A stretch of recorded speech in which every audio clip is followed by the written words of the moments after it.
in Charlotte. We are ready for action as Morris stands in against Heifel. And the first pitch of the ball game is on its way, and Morris fouls it back, being aggressive right away. That's how you want to be against a guy like Sam Heifel. Be a little bit aggressive. He's going to come at you right with the fastball, especially right away. And this Blue Devil team, they are an aggressive hitting ball club.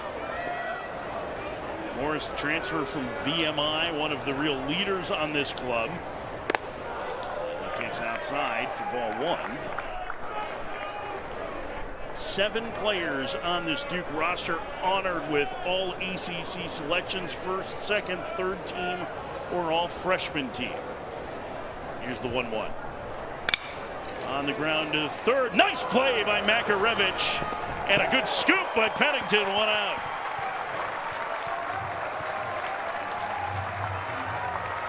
Boy, that's a pretty play by Makarevich. And this is how this game's going to start, Mike, with a great play like that, throwing it across. Pennington with a nice pick. Very nice defense for this Wolfbach Ball Club. I'll tell you what, Makarevich, for a big dude, really plays up at third base. Really does. I mean, soft hands, always smiling, except for right now. Come on, you just made a nice play. You're allowed to. There it is. 6'2", 234, and here's Ben Miller, a all-ACC first-team third baseman, a native of Durham, a transfer from Penn. You went to Jordan High School in Durham. A terrific season for the Blue Devils. Count 1-1 to the right-handed hitter. Talking to Chris Pollard a little bit about Miller. He remembered him in high school. He went to Duke's camps. He told his staff, "We are going to regret not signing this guy," and they did not get him to campus initially. But he said he essentially stalked him as soon as he got into the transfer portal. Minutes after he posted, Chris Pollard was on the phone to try and bring him home. Pollard with his director of player development, Brian Sikowski, to his right. Upstairs, it's 2-2. One of the things that I'm going to take a look at with Sam Heifel, he really doesn't like to throw the ball in to right-handed hitters. He loves staying on that outside edge. That is something that I guarantee that these Duke players know as well. So you might see them start to scoot in a little bit on that home plate. 2-2. Just missed, and the count is full. He is a real extreme fly ball pitcher. I know the wind is died down right now, Gabby, but this may not be the best ballpark for an extreme fly ball pitcher the way things have played here. No, he definitely has to move the ball around, but you're going to want to keep it down in the zone. And outside, and Miller draws a 1-out walk. And that'll bring up the freshman AJ Gracia. See Elliott Avent already looking at his lineup card.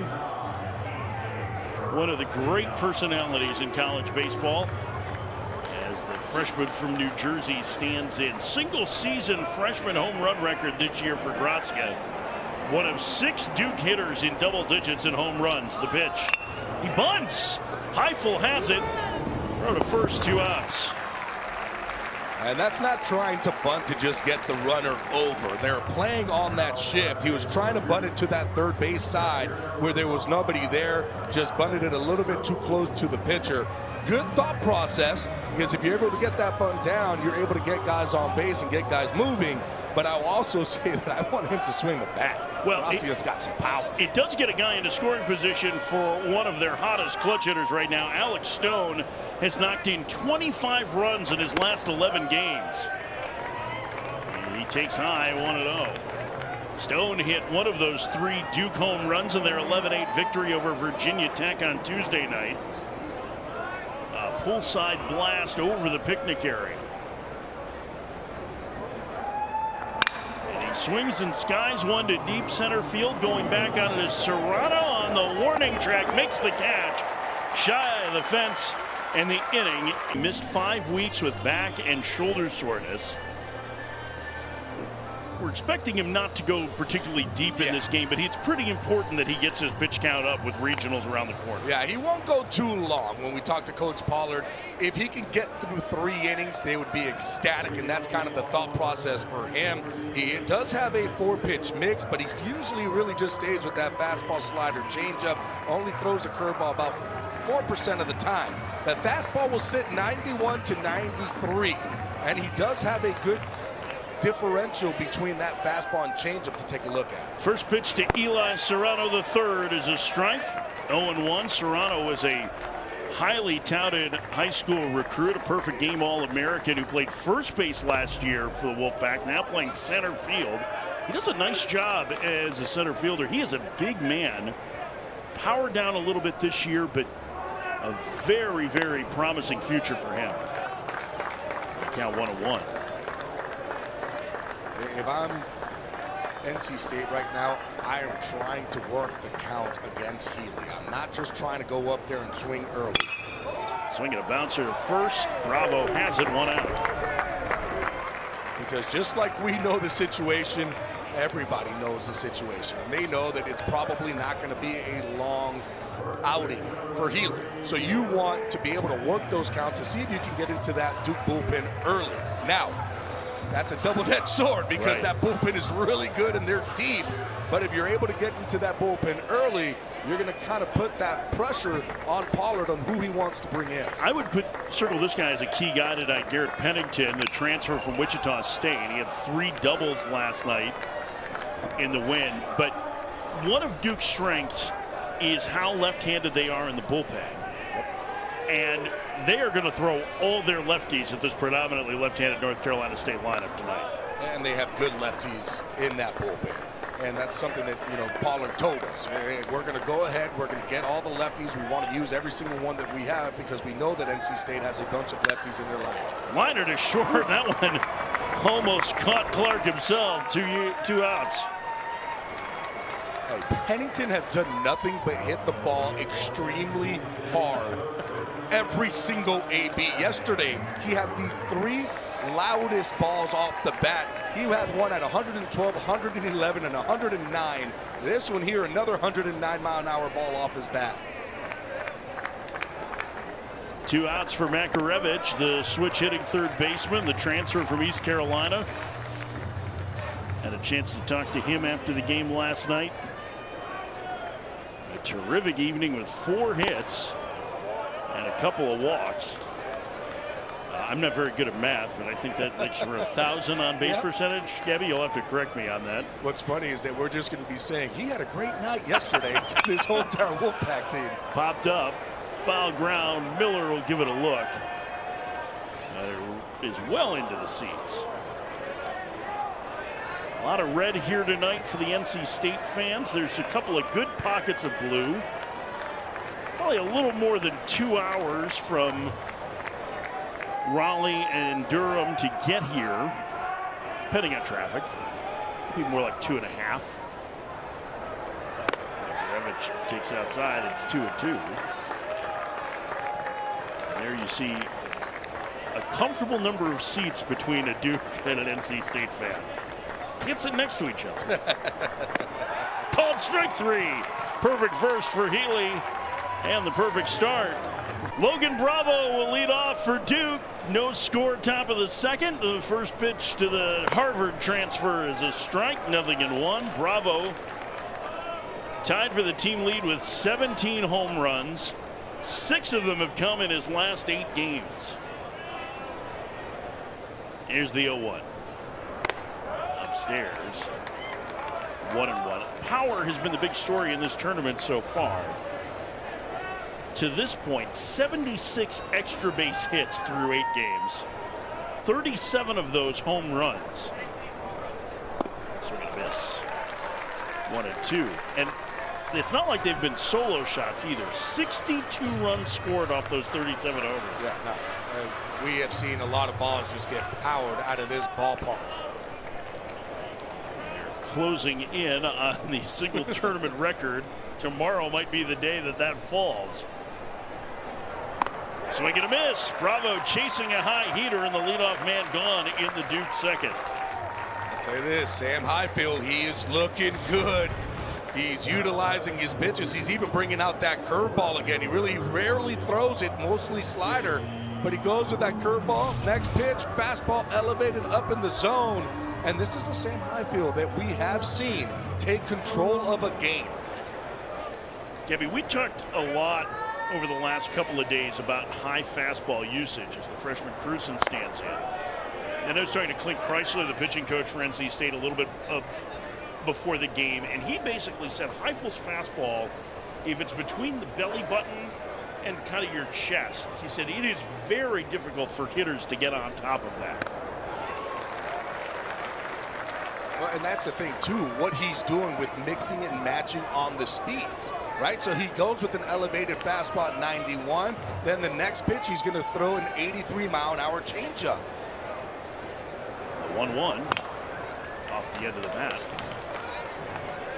1-2. He will use that changeup obviously much more to lefties than he does to righties. He uses the slider much more against righties, although he has been a little bit homer prone on the slider. He's given up 5 of his 11 home runs to right-handers on that pitch, and I asked Chrysler about that, and he said it was just too many mistakes ahead in the count, and sometimes that'll happen with a guy who's spinning it. And what happens, too, is all of a sudden you start to get in love with the slider, and then guys start to sit on it, and then it makes it easier for them to hit. What he's doing right now, where all of a sudden he's incorporating that curveball too, which he really hasn't been doing this season, that's going to help out that slider. Here's the 1-2. Swing and a miss. 2 outs. Back-to-back punch-outs for Heifel. It'll bring up Devin Obie. And I don't know why he hasn't been throwing that curveball, because it is absolutely filthy. Look at that 12-6er. My goodness, what spin rate on that thing. 2 outs for Obie, the right-handed hitting center fielder. Heifel's been a key member of this NC State team. You may remember him as the ace of the 2021 staff that made it to the Final Four in Omaha. In fact, that was the year that they ended up being disqualified from the tournament because of COVID regulations, where they did not have enough players. A very controversial decision. Heifel, in the first game in that winner's bracket against Vanderbilt, ended up having to be the designated hitter because they had so few players. He had 3 hits in the game. 2022 was an injury-plagued year for him, and last year he never really got on track. He was out of the bullpen for the most part. He really didn't trust that he was fully back. He never had surgery, but now that he's 2 years away from the injury, he has been a very, very dependable arm on the weekend for NC State. Bounced it up there to 2-1. And you'll see moments where he's been hittable this year, but you'll see moments like tonight where it looks like everything is working pretty well. It really is, and the pitch that actually looks like it's working the most for him is that curveball. He's able to throw it for a strike when he wants to right now. He does have that slider, but for a pitcher, if I'm up there and all of a sudden, hey, you know what? This pitch is working right now, and it starts from, pitching in that bullpen. If it's working, I'm going to use it out in the game, and if I see that it's being successful, well, guess what? I'm going to continue to utilize it. Well, he's fallen behind Obie here, 3-1. Obie has power. A dozen home runs on the season. A dangerous pitch coming up here. Hit on the ground into the shift. The second baseman Hebner throws to first, and 5 in a row set down by Sam. This is today's latest projections from D1Baseball.com on what the field of 64 could look like, and the 5 projected hosts for the ACC. You see NC State just outside that top 8. That's why this game is important. You may have also noticed that Duke's name is not on that list, even though they're ranked 6 spots higher than the Wolfpack. And that's exactly why this game is meaningful for them. So that's why this game is super important for each one of these 2 teams, because whoever wins this one goes to that semis. Swing and a miss. Kozar down on strikes. Healy with 2 strikeouts, and he set down all 4 he's faced. This game has started a little bit different than the other 2 games that they've had. And that's just a really good curveball by Healy. 1 out for Brandon Butterworth, the shortstop. And transfer from Western Carolina, sings and skies one to left center field. Obi breaks it down on the track, and he's got room. Couple of steps from the fence, 2 outs. Boy, this could not be going any better for Andrew Healy. Yeah. We were expecting about 3 innings from the lefty. They would be thrilled with that from him. You asked Chris Pollard something really interesting, right? I did. I said, if he goes, let's say, 3 innings, 25 pitches, then what do? He goes, well, he's going to go back out there. And I'm looking at that pitch count right now. And with 2 outs in the second, he's at 16. They're hoping to be able to build him up to the point that he could give them about 4 innings in a regional game. First pitch swung on in the air, center field going out. The shortstop making the catch is Clark. And a 1-2-3 second for Healy. We head to the third. No score, Duke. Lots of fans enjoying some beverages tonight in Charlotte. No scores. We start the third, and Wallace Clark fouls the first pitch off from Sam Heifel. Clark, Kyle Johnson, the bat to the top with Zach Morris for Duke. Winner of this game goes to the semifinals Saturday. They join Miami there. The Hurricanes already have advanced. They are the upset-minded Hurricanes, 2-0 despite being the 11 seed. And their only path to the NCAA tournament is winning the automatic qualifier. Definitely won't be easy for him. The 1-1. Line to center. Serrano got a good read on it, 1 out.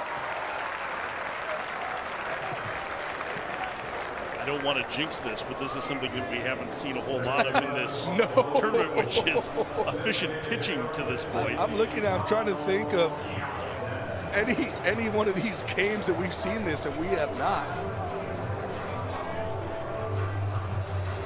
I'm going to send this man after you. I think this is the big bad wolf lurking in case I say something. Yep.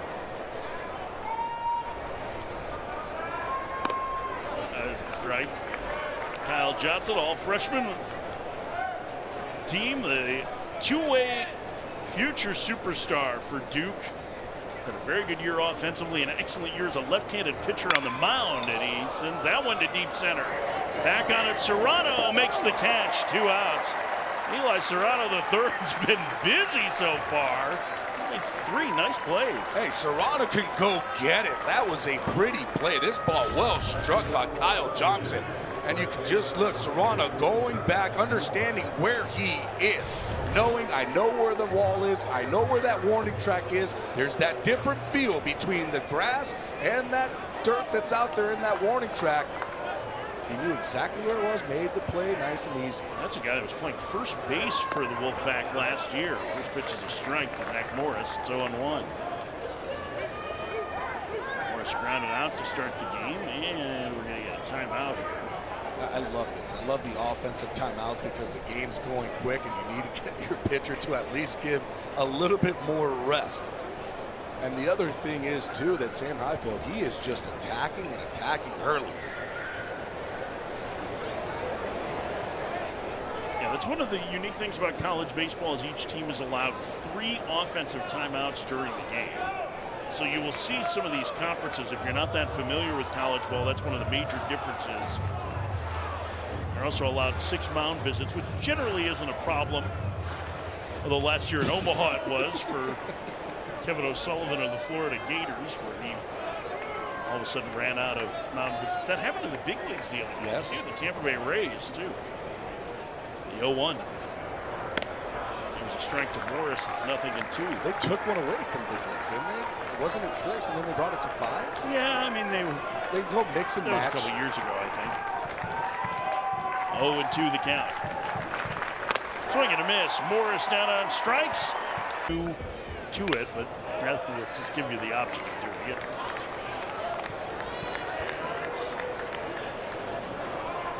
Got a nice, the Marlin City Connect out here tonight. I think that's a Chisholm jersey. Hit a home run yesterday. There's not a Gabby Sanchez Not City Connect. uniform? No. Only, well, I do have one. I made it myself. Had to pay money. There's a strike. That was said like somebody who's used to getting something for free. Yes. Luke Nixon bats. As he taps out with foul, it's 1-2. Luke Nixon, the son of former Red Sox star Trot Nixon, and his older brother Chase also on this team. Luke, a freshman. A couple key freshmen on this squad. He swings and misses at a breaking ball in the dirt. Boy, Healy looked sharp. 7 in a row set down by the left-hander to start the night. Boy, Healy and Highfield going mano to mano against two really good offenses. This is really fun to watch two pitchers just go out there and execute.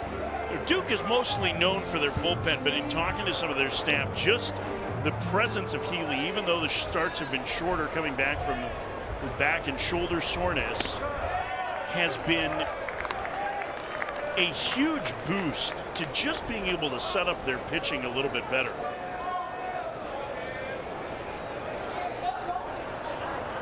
And the fact that they have him out there and that he can keep working and try to work deeper and deeper into games certainly bodes well for them in the postseason. Pitch, swing and miss. That one bounced in front of the plate.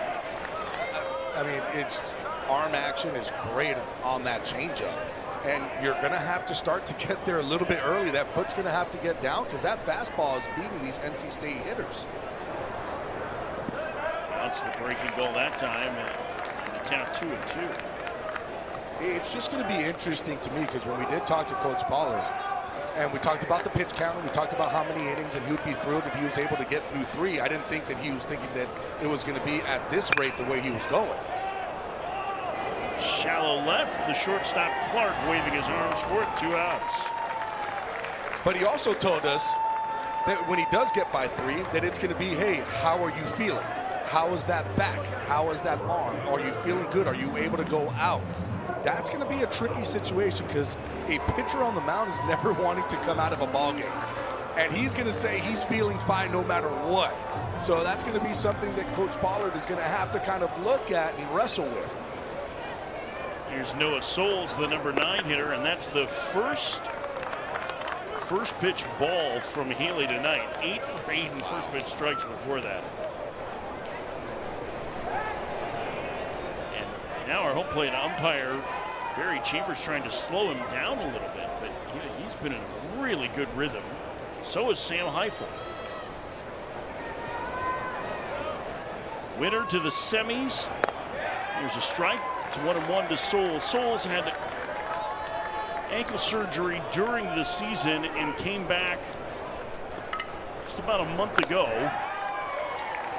1-2. He came back right after Josh Hogue, another starting outfielder for NC State, was lost to the year for a fractured leg in a collision with Eli Serrano during the Ball State series. That one down low in the count, 2-2.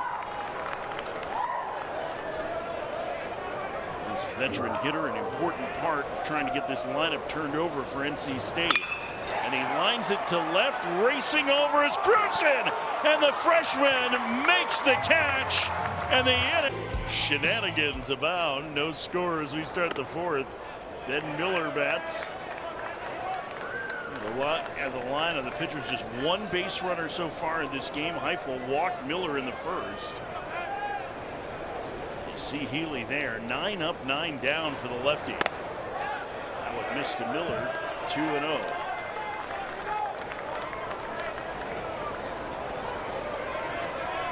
See the 2 combatants tonight. Experienced starters going head to head. There's a strike. It's 2-1 to Miller.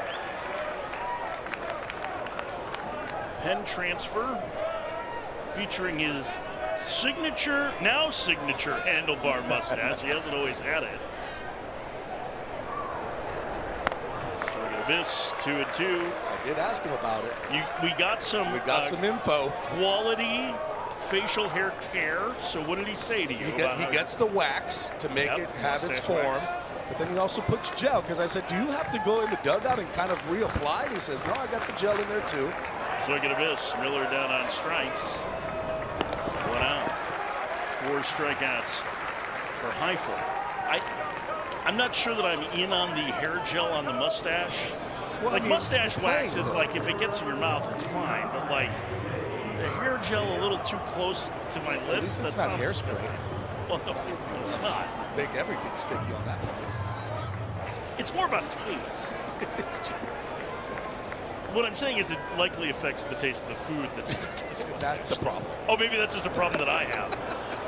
First pitch is a strike to AJ Gracia. Gracia tried to bunt for a hit in the first. Heifel made a nice play. Shift on. Got a piece of that one. I think he got a piece of maybe Jacob Cozart. It's 0-2. Gracia opening weekend of the year immediately made his presence felt in this Duke lineup. They are starting 3 freshmen tonight in addition to their all-transfer infield.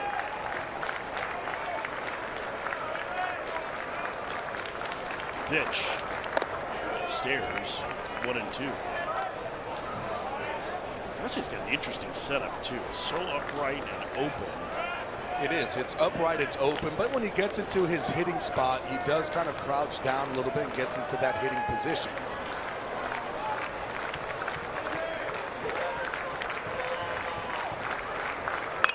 Out of the way. So you can see as that pitch is coming, he's basically winding up as the pitcher is winding up. So he starts open just to give him that feel and that view. And then as the pitcher starts to come and those hands start to break, he will break with his hands, and then he kind of just rides with that front foot and starts to close it off.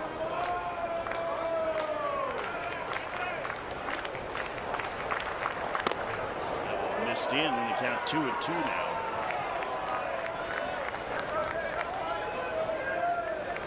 No score, top of the 4th, final game of day 3 here at the ACC Baseball Championship.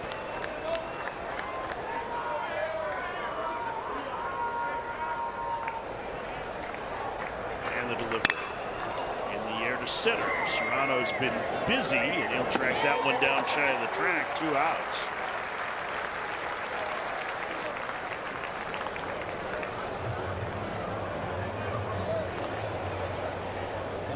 See Heifel. It's a little warm tonight.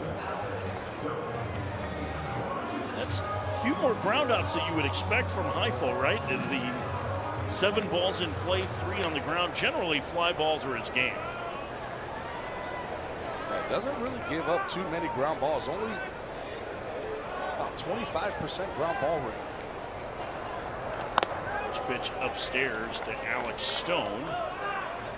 Hot hitting catcher.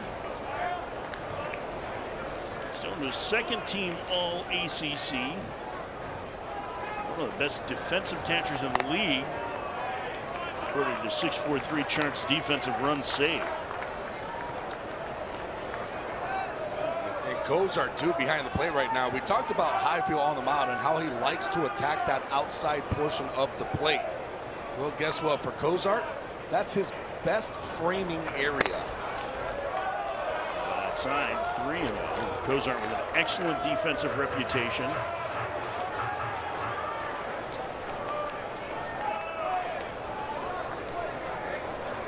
Receiving skills are not in question with Cozart. It could be a day 1 draft pick. That went down low, ball 4, 2nd walk for Heifel, and it comes with 2 outs here in the Duke 4th.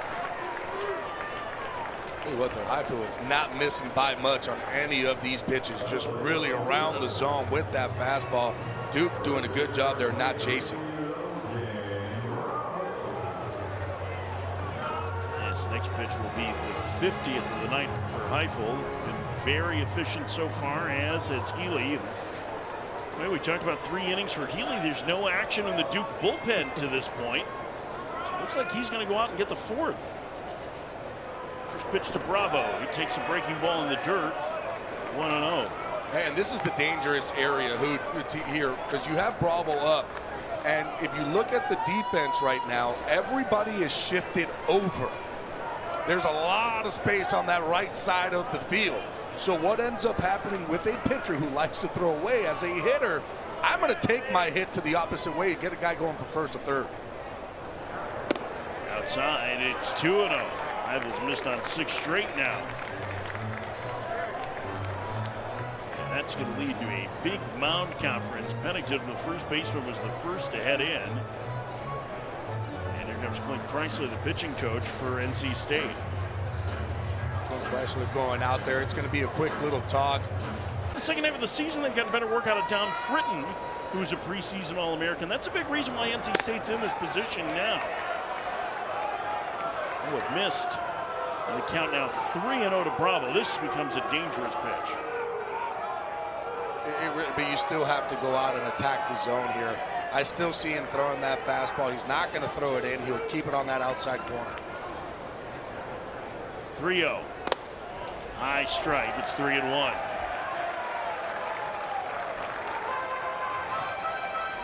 This will be the 20th pitch of the inning for Heifel, which shows you how efficient he was through the first three. It'll be pitch number 54 on the night. 3-1. The pitch. Swing and a miss. Bravo was trying to make it 2-0, and the count's full. And again, where was it? Right on that outside corner. That's where he's going to want to live. And if you're a Duke hitter, you have to realize that at this point. And you can take away that outside pitch by just crowding the plate. Mickey elevates the fastball here. 3-2. Swinging a grounder to third. Makarevich has it. Slings across in time to get Bravo. And the starter going back out for the fourth. Pitch in the dirt. It's 1-0. That was a big win for NC State. They ended up taking that series. They have won 5 marquee series this year. Their resume for the tournament and for a host is, I think, better than where their ranking is in the D1 baseball polls. And I think the D1 baseball guys would tell you that same thing. Yeah. I mean, I have to agree with you. They've just been playing really good baseball. Tipped in the glove. It's 2-1. There's only an Avens club, 13th in the RPI. 4th in strength of schedule. I mean, they played 32 games against the top 50 teams in the country. 16-16. Some of that strength of schedule comes from the fact that they play in the ACC. A lot of times the committee will look at non-conference strength of schedule. It's not going to matter for NC State. The question is not just are they a host, but are they a top 8 host? And the first hit of the ball game is Eli Serrano III leading off the bottom of the 4th for NC State.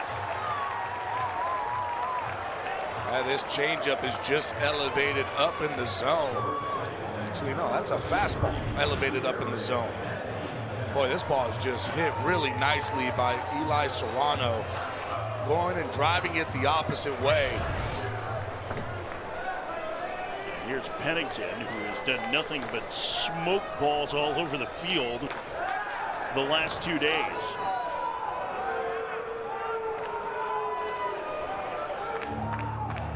Pennington 3 doubles last night. He also was thrown out trying to stretch another hit into a double, one off the left field fence outside. That was the hardest hit of the night, actually, at 112.9 miles an hour. And it's something that he's just been doing all season long. His hard hit rate of over 95 miles an hour is 55% of the time he swings and hits a baseball. Up and in, it spins him off the plate. It's 2-0. That is an absurdly high percentage. It's unbelievable. The average in D1 baseball is 32%, and he's 55% of 95 plus off his barrel. Ready. Kirkpatrick, the pitching coach for Duke, is going to pay a visit here. Try and settle Healy down a little bit. A single, and now he's falling behind 2-0.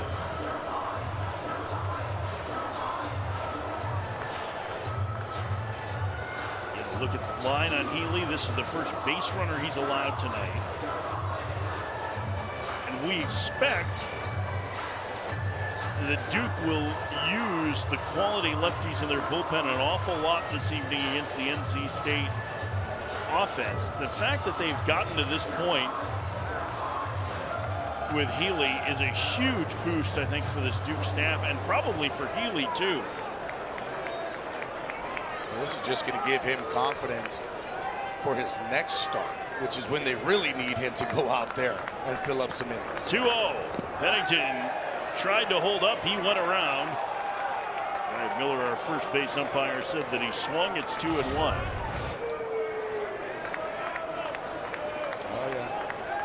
Definitely went around. Pitch. On the ground towards the middle. Backhanded by Morris. To the bag. On to first. 2 outs. Nifty double play from Zach Morris. What a nice play by Zach Morris. Going up the middle. Stepping on the base. Throwing on the run. That's a big boost there, too, for Healy. Getting 2 quick outs. There is action in the Duke pen. James Talon, the talented lefty, the first team preseason All-American, beginning to get loose.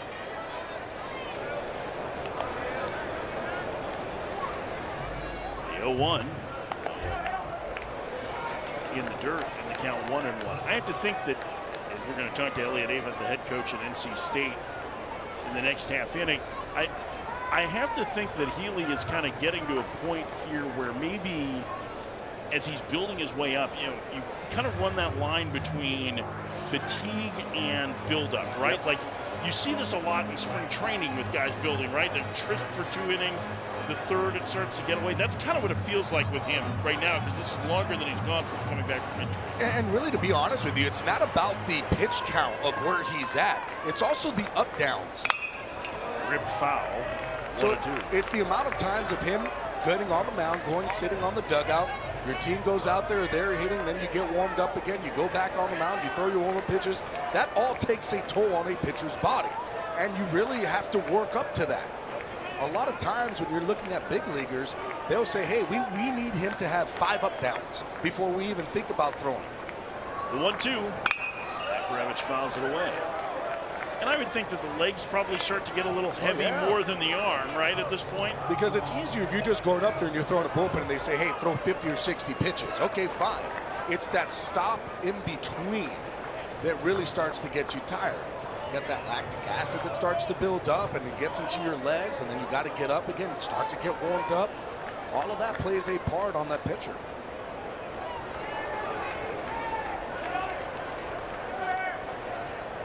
Waiting. And the 1-2. Swing and a miss. Back, Elliott Avent. Hey, your veteran righty looks pretty good tonight. What are you seeing with Eiffel? Yeah, both guys are throwing pretty well, but Sam's doing a really, really good job. This is a really good Duke offensive ball club. Got a lot of power, a lot of danger in the lineup, and Sam has been spotting that fastball. Pretty good breaking ball, and always got his change.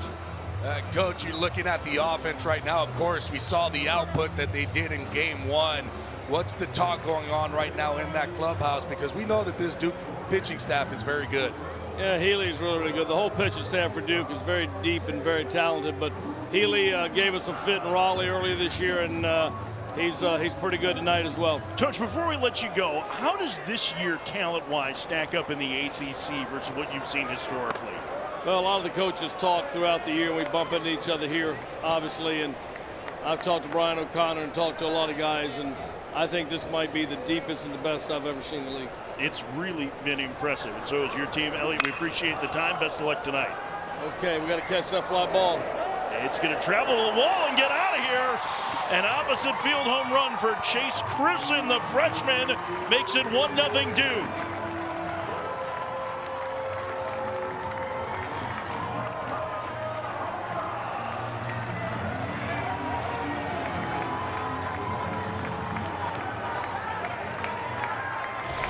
What a nice swing by Chase Cruson. It's a fastball down in the zone. We talked about the fly ball rate. This one just sneaks over that left field fence to give Duke a 1-0 lead. There you get a look at the freshman Cruson wearing the hard hat. Cruson, maybe the least heralded of the freshmen that are important on this Duke team. A foot injury his senior year in high school cost him the entire season. And then just as he was getting going in fall ball this year at Duke, he ended up breaking his hamate bone. That still affected him early in the year as Obi singles. Now they're starting to be a little bit aggressive, especially on that fastball away.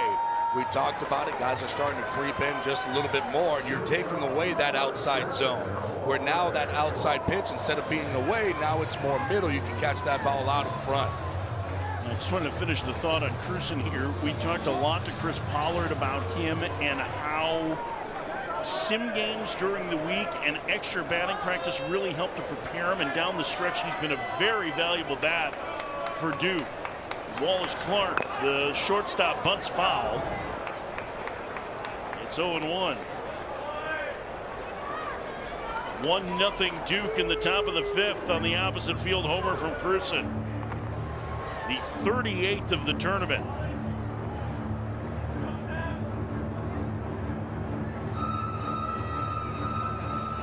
Jaws music playing in the background is almost the perfect music when you see how tense Elliott Avent looks at every moment. It is incredible as Wallace lines into center, coming on is Serrano to fall in front of him for a base hit. And Duke is threatening with 2 on, nobody out, and a run home here in the fifth. Coach Avent is the most gregarious person you'll meet, and yet watching him walk back and forth in the dugout, it is just pure tension. You just want to ship Tums to him. Well, it's funny. I talked to him today about it. Yeah. I said, hey, yesterday's ball game, you guys are up 10-0, and you are just mean mugging out there. You're not even having some fun. He says, no, I don't have any fun until that last out is made. No smiles until then. No smiles. I will laugh after that. Winningest coach in NC State history, pulled off the rare feat, 1,000 wins with one program. 1,030 former head coach at New Mexico State as well. And now here's the number 9 hitter, Kyle Johnson. After the hitters started 0 for 11 today. First pitch misses, 1-0. Excuse me, 0 for, I guess it's 0 for 11. They called Grassi as a sacrifice in the first inning, even though he was trying to bunt for a hit. 3 for 3 in this inning are the Duke hitters, and now Johnson a chance to give them some extra cushion. The 1-0 to the number 9 hitter. The freshman takes low. 2-0. Boy, that was a big secondary lead by Obi. He nearly got caught up there. Yeah, big secondary lead, and here's the thing, a very good block by Cozart to keep that ball in front. That ball could have easily gotten away and let those runners move an extra 90 feet. Freshman Johnson slugged well over 500 this season. The pitch takes a strike. It's 2-1. Winner of this game goes to the semifinals on Saturday night. 2-1 the count. The pitch. Johnson fouls it back. That's a big cut. He wasn't trying to stay in the ballpark with that swing. Look at what Duke has done tonight and in this inning.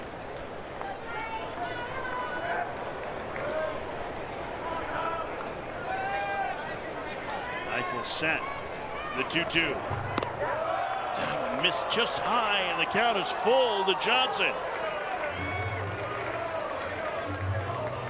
This becomes a very important pitch for Eiffel. Talking about Kyle Johnson, if he's able to get on here, we'll get bases loaded, and then you're talking about that Duke top of the lineup. 3-2 pickoff play to second, and Obi back.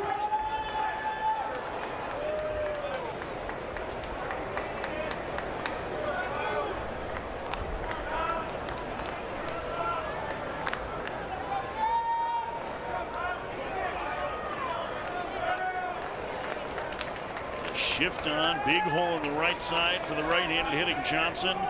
The 3-2 upstairs, and the bases are loaded.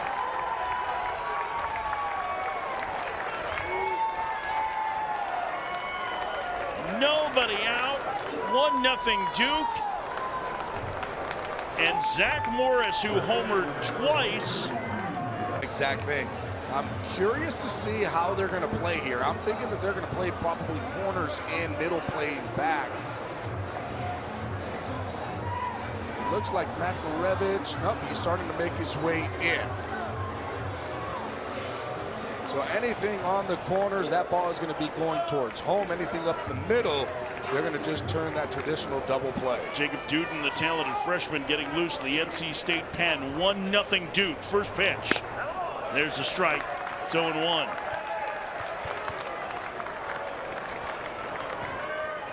If you're Duke, this is the guy that you want up here. He's leading the team in with runners in scoring position with a 355 average. He has a 1200 OPS. The 0-1.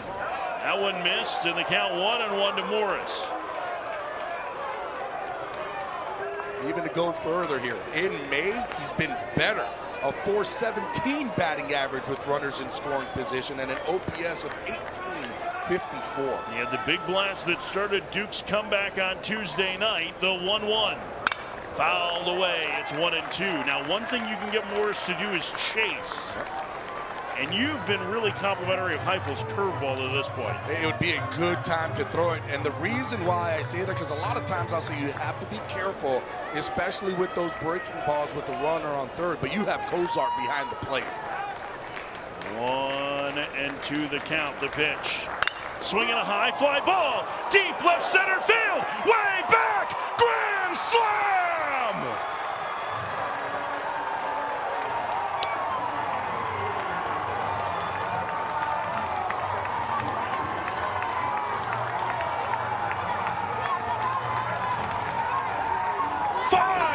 5-0 Duke.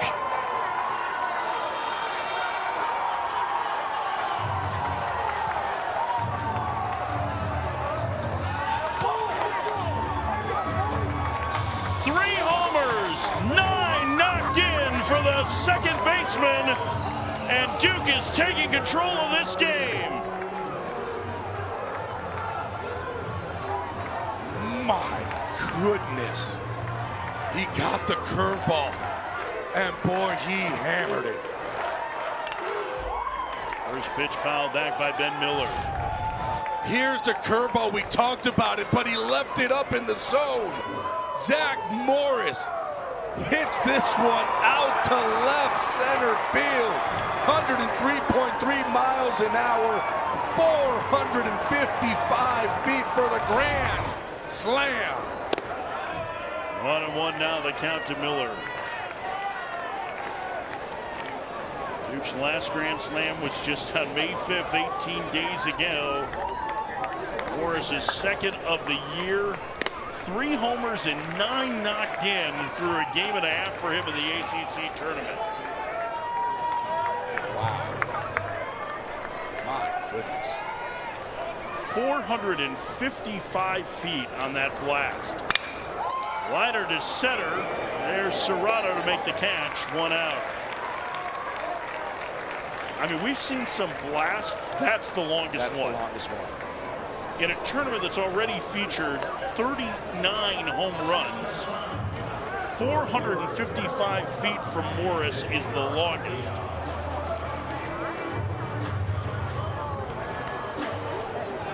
Oh, he had to take off the helmet. That's because they made it out. Yep, we learned that one.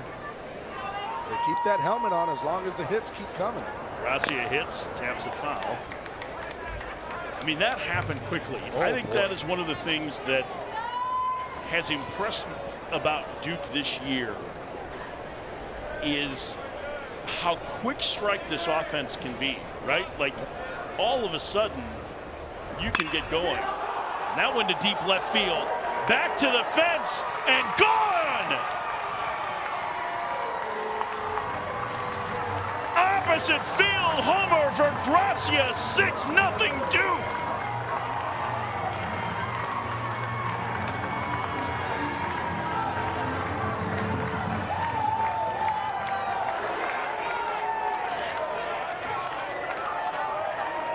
Boy, we talked about this explosive offense. Inning as he's thrown 37, but just get ready to light up the gun because he throws hard. That fastball 96 to 98. Very good slider. He'll throw other pitches, but mostly it's going to be a fastball slider. He'll also have a curve, a cutter. Here's the 1-0. Swing and a miss by Stone. It's 1-1. There's Sam Heifel. Senior disappointed. 4 no-hit innings. A 6 spot here in the 5th. Stone behind the count 1-2. And here's the thing, though. It's not like he was just throwing pitches. He threw that one pitch to Zach Morris, that curveball that kind of hung there, but the other pitches were good pitches off the plate. Duke hitters just were on him. Well, it was the second time through the order that they started to get that look. And it really started with the opposite field blast from the freshman Cruson. 2 freshmen and a senior transfer. I mean, that's a story for Duke this season, right? The senior transfers in the infield, the freshman in the outfield, and a DH with Johnson. And well, you saw the full display of their power. 6 guys in double figures in home runs this year, including Gracia. There's Morris. Well, he's done a lot of smiling these 2 games. Stone fights it off. Some might look and go, why does he keep throwing that slider rather than the fastball at 97, 98 miles an hour? Well, the slider has a 61% whiff rate. It's 100%. I mean, you don't see that.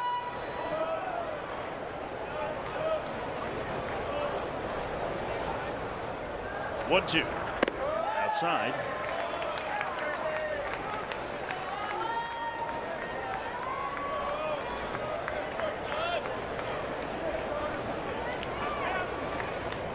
Two and 2 the count.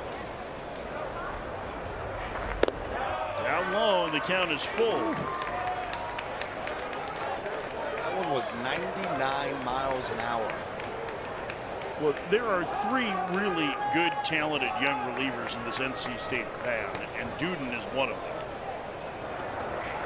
Swing and a miss. That was nasty. Those are to throw to first. And that's the second out here of the 5th. That's not fair. As a hitter, you just finished throwing me one of 99 miles an hour, and I saw that and went, oh boy, I better get ready to hit this pitch, and then you throw that? My goodness. We'll talk to Chris Pollard in the bottom of the 5th inning. He should be pretty thrilled with the way his offense has performed in this inning.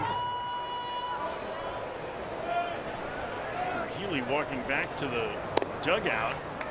He's getting loose in that inning. I wonder if he was staying loose, Scabby, or if he's just trying to build up more pitch count, kind of like what you see in a rehab start or a spring training game in the big leagues where you get a little extra work in. I guess we'll find out. I think that's what it was. It was, okay, you're at this certain pitch count. We do want you to throw a little bit more, but we're not going to put you on the mound to do that. Go ahead, let's do that in the bullpen, and then your night is over. Logan Bravo takes, and the count 1-2. 6-0 Duke in the top of the 5th. But the only other thing that we're looking at is that nobody else is warming up. So, but to me, it would be weird to have him go back out. 1-2.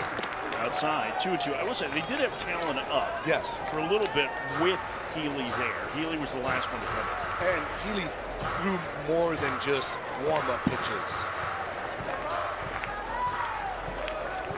Look at the left-hander on the bench. Got a 6-0 lead right now. Here's the 2-2. Swing and a miss. Bravo down on strikes. And now by Chris Pollard, the head coach at Duke. Well, the offense certainly came alive in that last inning. What did you start to see in the at-bats against Heifel? Well, honestly, not a ton changed. I thought we'd hit a lot of balls on the barrel even before the 5th. And, you know, we got some loft to a couple of baseballs, but I felt like we'd taken pretty good swings even from the first inning on. Well, Coach, I'm looking on the mound, and I'm still seeing a Healy out there. Yeah. I mean, what's the thought process here? You know, this will be it. If he has a quick one here, we'd love for him to be able to get through the 5th. He's been really efficient. He's competing at a high level. He feels good right now. But this inning will be it for sure. James Talon's thrown a little bit in the pen. We'll be quick to go to him here if it looks like Healy's starting to fatigue. But man, he is competing great. He's executing really well. This is the Andrew Healy that we're really glad to have back. Yeah, he has provided a huge boost for you. No Coach, doubt. we appreciate the time and best of luck tonight. Thanks, guys. Chris Pollard, the head coach at Duke, joining us. Yeah, this is why we talked about before, right? And how excited Duke was just to have the presence of Andrew Healy. I mean, if they get this guy into the postseason, this is a difference maker. A huge difference maker, because it really does solidify a starting spot. And that's kind of when you start to look at Duke, basically we know that's a bullpen-oriented team. They've got great arms. So if you get a guy who's able to give you 5 innings and now they only have to worry about covering 4, or if Healy comes out and he's able to give you 6 and you only have to cover 3, that is a huge boost, especially when you're talking about regionals and you're talking about supers. Cozart to first. Oh, what a play by Bravo. 1 out.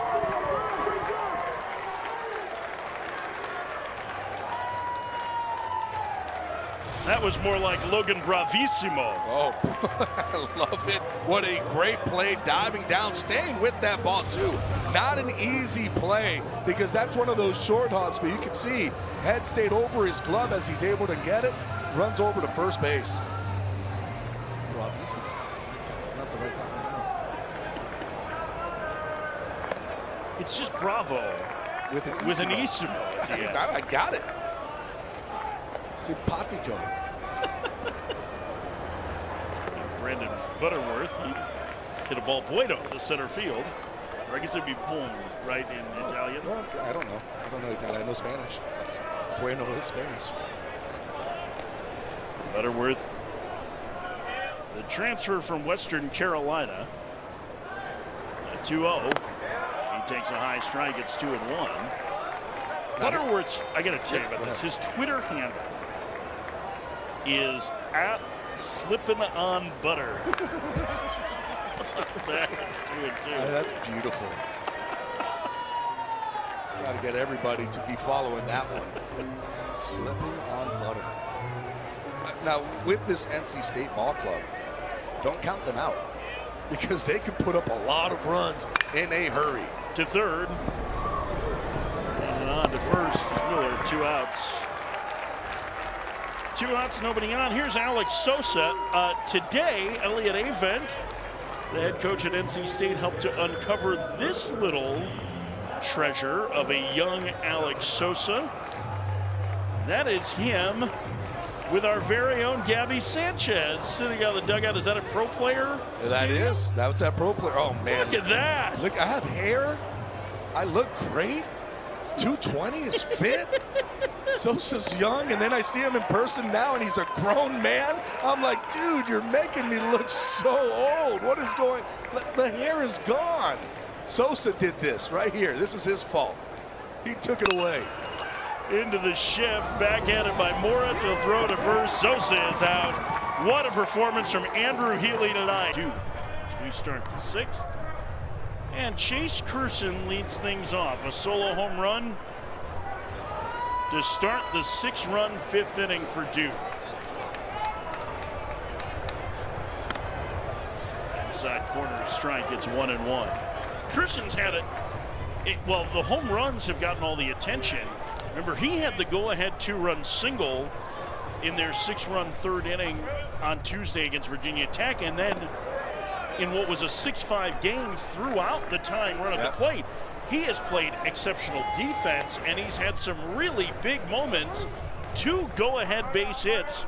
Now, a base hit and a home run for Duke. And we talk about that play in the outfield. That was a huge play at that moment. Very strong throw from left to cut down the runner. I can believe, if I remember right, it was DeMartini. It was Carson DeMartini, yeah. Who was a very good runner. And a great diving catch here. Back in the 3rd. Take away what could have been a base hit from Noah Solis. 2-2 the count to Curson. And the winner of this game moves on to the semifinals on Saturday. NC State all but assured of being a regional host. Now 2-2. Duke still trying to fight to get to that point. They are just on the outside looking in. It'll be close for them Down and in, it's a leadoff walk to Cruson.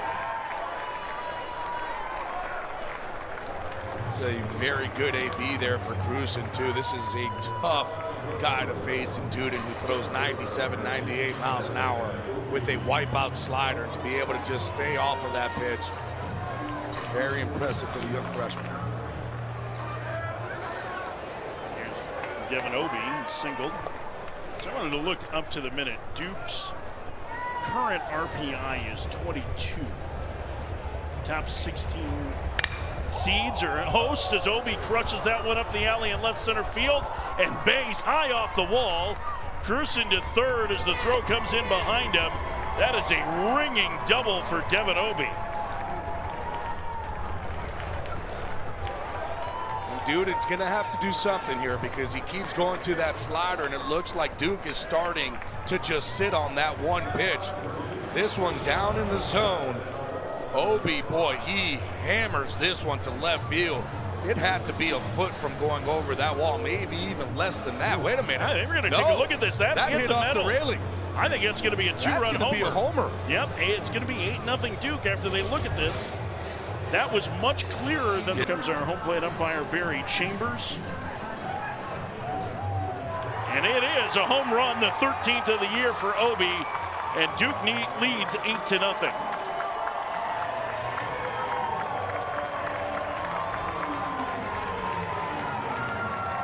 A delayed light show.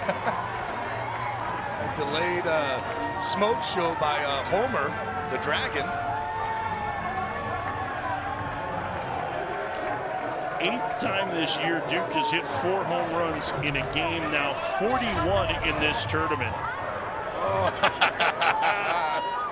I guarantee you what, he probably didn't know. I mean, it was hit so hard. So hard. It was 107.9 miles an hour off the bat. That thing was a rocket shot out there. Can you just round up and give him 108? No, you got to earn it. You got to earn that extra little tick. Pitch to Clark. There's a strike. We're just giving away things now? Is that what? 0-2. No, I just don't need that level of precision. Grounder, diving stop by Makarevich. To his feet, he got him! More sensational defense from the NC State third baseman, 1 out. My, Makarevich, keep playing yourself some good third base. This ball well hit down that third base line. That's a double written all over it. Makarevich says no, fires over to first base. Man, what a play. I mean, he's 6'2", 235. He looks taller than that, right? Like, yeah, I mean, but holy cow, does he play a good third base. Now Johnson takes a strike. 8-0 Duke, top 6.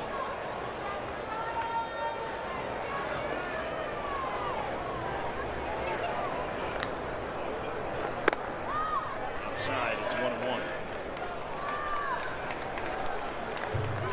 Johnson drew a key walk on a 3-2 pitch in the 5th inning that set up the Zach Morris grand slam. Swing and a miss. Boy, he blew that heater by. Johnson, it's 1-2. This is a battle of 2 immensely talented freshmen. Johnson, the two-way star. Duden, a future superstar at NC State. The pitch. Called strike 3, 96 on the black.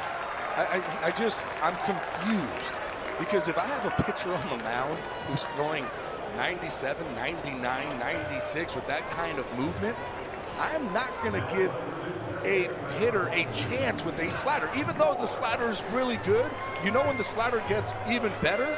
When you're using that fastball and you're having guys go up there and go, I have to cheat to get to that fastball. Now you have no chance on that slider. 2 outs for Morris, swings and misses. They're going to have to hit that. Once they start making the adjustment and hitting 98, which is not easy to do, that's when I can go to the slider.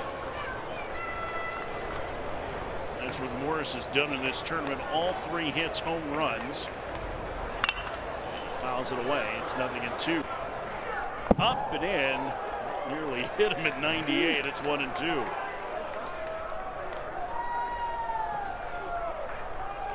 that will get you to reassess your priorities. And I would stick right to a fastball, because after you get this one here that's up and in as a hitter, you would probably be thinking, okay, he's going to try to go with that slider away. And I wouldn't give it to him. I would stick right with that fastball. A little smile and a laugh at something Barry Chambers, an Oakland umpire, said. He takes in the dirt. 2-2.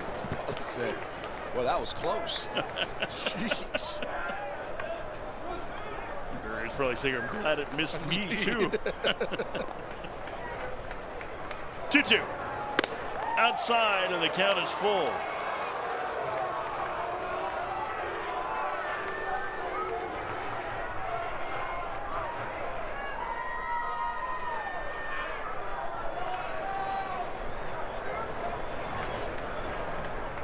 The 3-2 on the ground is short. Butterworth off balance to first in time to get Morris. And the inning is. That is great for Duke, knowing that you have that kind of a starter that you're able to move on next week in regionals. James Talon takes over, the sophomore from suburban DC. The numbers have not been great, although Talon has been a little bit better here of late. Talon was a preseason All-American, and one of the reasons why people were so high on this Duke team to start the year as he gets Luke Nixon for out number one was because of the tandem of Talon and Bielenson in the bullpen. Charlie Bielenson very well could end up the stopper of the year. But Talon had struggled through a good chunk of the season. He's only allowed runs twice in his last 8 outings, including one in an inning and 2/3 on Tuesday night against Virginia Tech.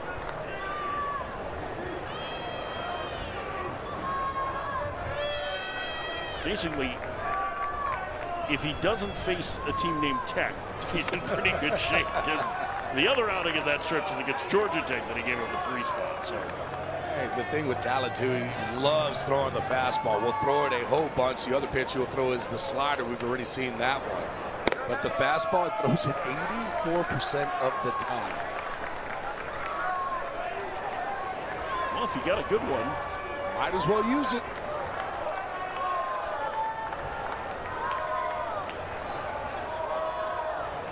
pitch. There's a strike. It's 3-1. Talon has been battling some, I don't know if you would call them injuries, because he's been pitching through them. I'd say he's not been 100% healthy is the way it's been described. And it's nothing that needs anything other than some rest this summer. And it's a 1-out walk here. Hebner, the number 8 hitter. Just the second base runner of the night for NC State. I mean, the NC State lineup yesterday was, what, 20 hits, 19 runs against Virginia Tech, a season high, and tonight they have just 1 hit through 5 1/3. Souls bats. That one misses high. It's 1-0. You got to give credit. We knew that it was going to be a little bit different because of this Duke pitching staff. Pennington had one of the big nights last night. There's a strike. It's 1-1. Alec Makarevich was on base 6 times last night. Was 4 for 4.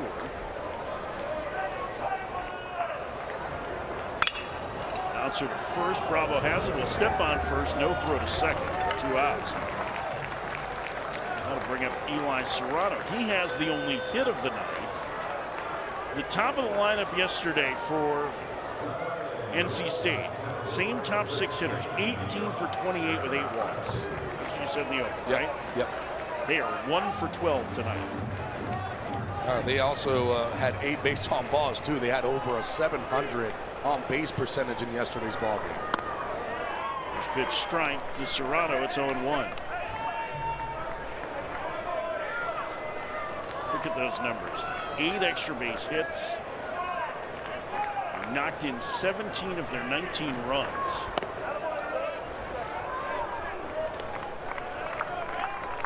Like, that's the thing, though. This team can't do it. 8-0 is not anything that they can't overcome. But you better start doing something and putting some numbers up on that board. And remember, they did that against NC State. Yep. They came back with a 6-run 9th inning Against Bielenson. back in March against Charlie Bielenson, their ace reliever. So you're right, they can do that. There's Elliott Avent, their head coach.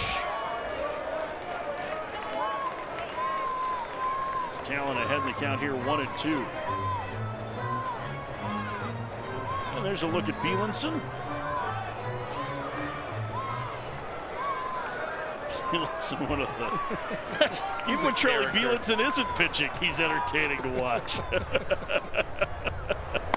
Upstairs, it's 2-2. Got to be a little kooky being in that back end of a bullpen guy. He's got the C4 going. I don't think he needs any more energy. Someone needs to take that can away from him. Back through the middle, behind the bag, the shortstop Clark throws out Serrano.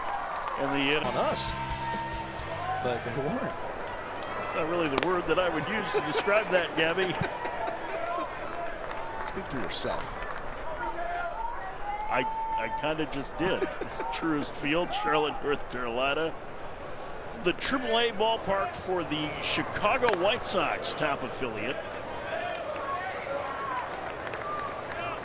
Ben Miller leading off for Duke with an 8-0 lead in the 7th. 4 home runs from Duke over the last 2 innings have given him this enormous lead. Count 2-1.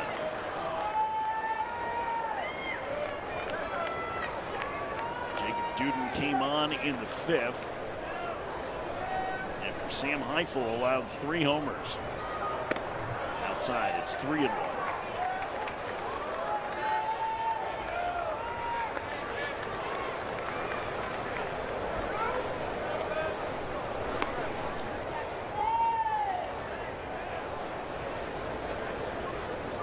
Pitch to Miller.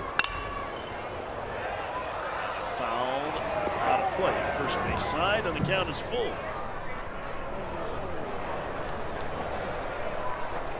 I would stay with the heater. It's hard to square up 96, 97, 98 miles an hour.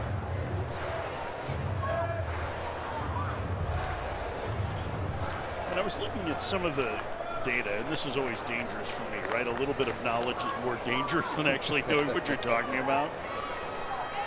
But it seems like whether it's his 4-seam or he'll occasionally have one that has a little bit more run, it's a pitch that you don't need to protect necessarily, right? Like a lot of what you hear now, especially from college pitching coaches, and I think are really on the cutting edge, is that some guys that spike the velocity, and this is something I'm sure you faced. There were guys that threw hard that didn't play it like that velocity. That was like you had to protect your fastball with something. It really doesn't feel that way with Duden's fastball. I mean, his cutter's really hard too. It's in the high 80s, low 90s. Swing and a miss, but that's 98 on the outside quarter. I mean, that's just cheese right there. Just coming in at 98. Here you go. Try to hit this one. Ben Miller, you've been swinging the bat good all series. You can just see like a protection hack. But how fast that ball gets through that zone. And that, I'm always one to say, I'm going to throw a pitch until you show me that you can hit it. Well, guess what? They've shown that they can hit the slider. Show me that you can hit 98. And once you start to try to get that foot down or you start to cheat, you can see it. Right, you can start to see that hip open up. You can start to see that foot getting down early. Okay, now I can spin the slider because now you have really no chance. Freshman Gracia with a home run his last time. And this is back in the 5th. Off Sam Heifel, the starter. An opposite field blast. Elliott Avent crushing his Gatorade cup after that one.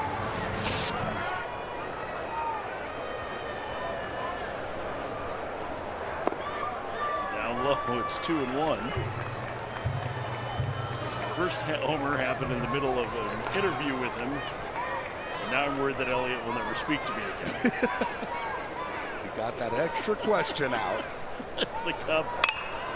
Rossi fouls it away. He's still going to like me. He's always going to like you. You guys used to We did. We would talk always all the chat. time. I remember playing regionals against them, playing super regionals against them. I was playing third base, and he was coaching third. And we had some conversations consistently, and he'll talk about it still to this day. 2-2. Outside, and the count's full. I mean, just a beautiful human. Oh, he's wonderful. I mean, really, you just could not draw up a baseball person you would want to spend time with more than Elliott Avent.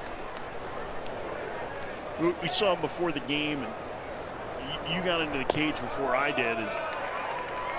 There was a walk to Gracia with one out here in the 7th, and I walked in, and he's like sitting there, and he's like, "Hey, where you been? Come on in!" Like he's just a really gregarious, wonderful personality, and that's why you hear everybody who covers college baseball, everybody who talks about it, is so effusive in their praise because he's just a really incredible human being. I'll tell you a story Link Jarrett told me earlier this year, the head coach of Florida State. His son JT played for NC State and is on staff there now.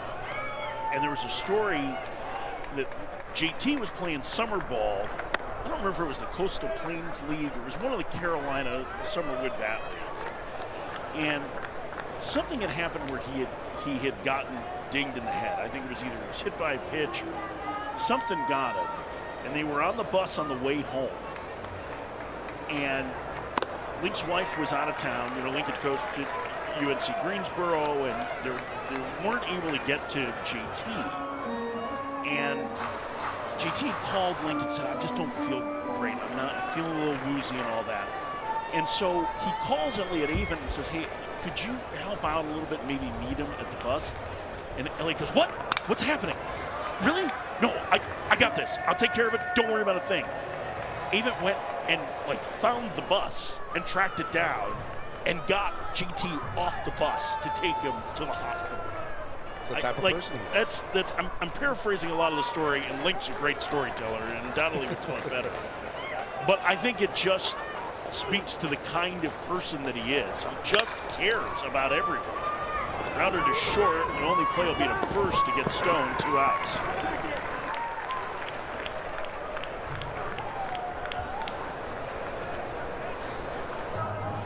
Here's Elliott Avent, 2 Men's College World Series, 2013. That was when he had a sophomore Trey Turner and Carlos Rodon. They're okay. Yeah, 21 regionals, 5 supers, 1,031 wins. Just a terrific coach and terrific person.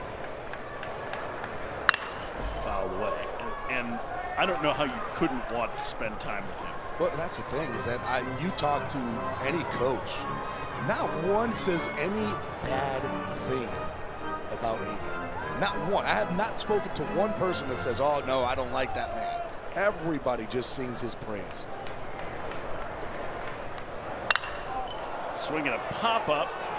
Shallow right. Coming in is the right fielder Souls, and back is Pennington, the first overall seed to win it was North Carolina back in 2013. They are the #1 seed here again.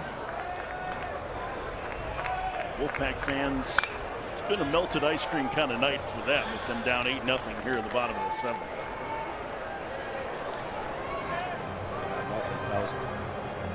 Nobody likes melted ice cream. I do. Take ice cream in any form. That one up the alley in right field, playable there. And making the catch is Gracia. Pennington retired, 1 out. Out under that one a little bit, but just like everything else Garrett Pennington hits, he hits it hard. I mean, it really is impressive to see how he's able to just barrel up and hit things that hard consistently. 8-0 Duke. Here's Alec Makrevich, 0 for 2 with a couple of strikeouts against Healy, the starter. Switch hitter batting right-handed, takes low, 1-0. That's a thing that makes talent tough too, is that arm angle. like that low 3/4, but he's still able to run it up to 94 miles an hour. I mean, the arm swings way out away from his body, right? I mean, almost like a Chris Sales, but without that crossfire. Chris Sales will kind of, that foot will go way to first base, and then he crossfires. This is more towards home. Liner pass to diving Morris into left center field, a base hit. Just the second hit of the night for NC State. They have a base runner here in the 7th. And Makarevich just stays hot with the bat. Smacks this one. I mean, they're playing him perfectly, too. And that's the other thing that you got to look at. Morris almost comes up with this play. That'll bring up the left-handed hitting Cozart. And it's a slow roller to second. The only play to first. Morris, the long shovel for out number 2. Nice play there by Morris. It's the only play that he was going to be able to make. Comes in hard, catches his baseball, and then just flips it over very quickly. And it's a hard toss, and that's one of the things that I try to tell kids all the time. Don't try to get it in the air. You don't want air underneath it. You want it to be nice and firm.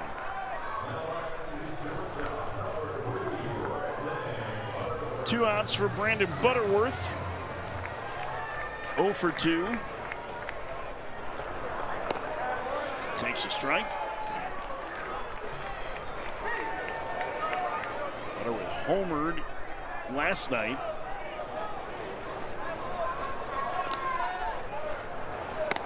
He's behind in the count now, 0-2. Boy, these lefties tonight for Duke have been very good.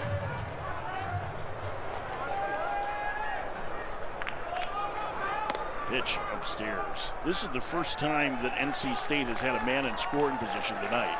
Oh, they called the balk. Called a balk on Talon. He can come to a stop? Yeah, the only thing I can think of is that he didn't come to a stop. I'll tell you this, too. I like Butterworth. I think defensively he's amazing. Let's see. Yeah, never came to a stop. You got to hold on for just a little bit. That hand was still moving. Swing and a miss. Butterworth down on strikes. First strikeout for Talon. Juden, not to be confused with Jeff Juden, who is not pitching in this game. First pitch swung out and missed. It's 0-1. Yeah, Consiglio, it's a 4-pitch mix with a fastball, a curveball, a cutter, and a changeup. Upstairs, it's 1-1. It's been a good night at the plate for Chase Cruson. He got the scoring started in the 5th. With this opposite field blast, one of 3 homers in the inning for Duke. They've hit 4 on the night. And he's ahead in the count here, 2-1. Boy, what a boost he's been. Chris Pollard went out of the way to complement his outfield play. Oh, it's 3-1. Duke with a little action in their bullpen as Tim Noon starts to get loose. Another lefty.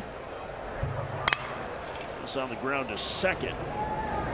To an E. Evener throws him out. 1 out.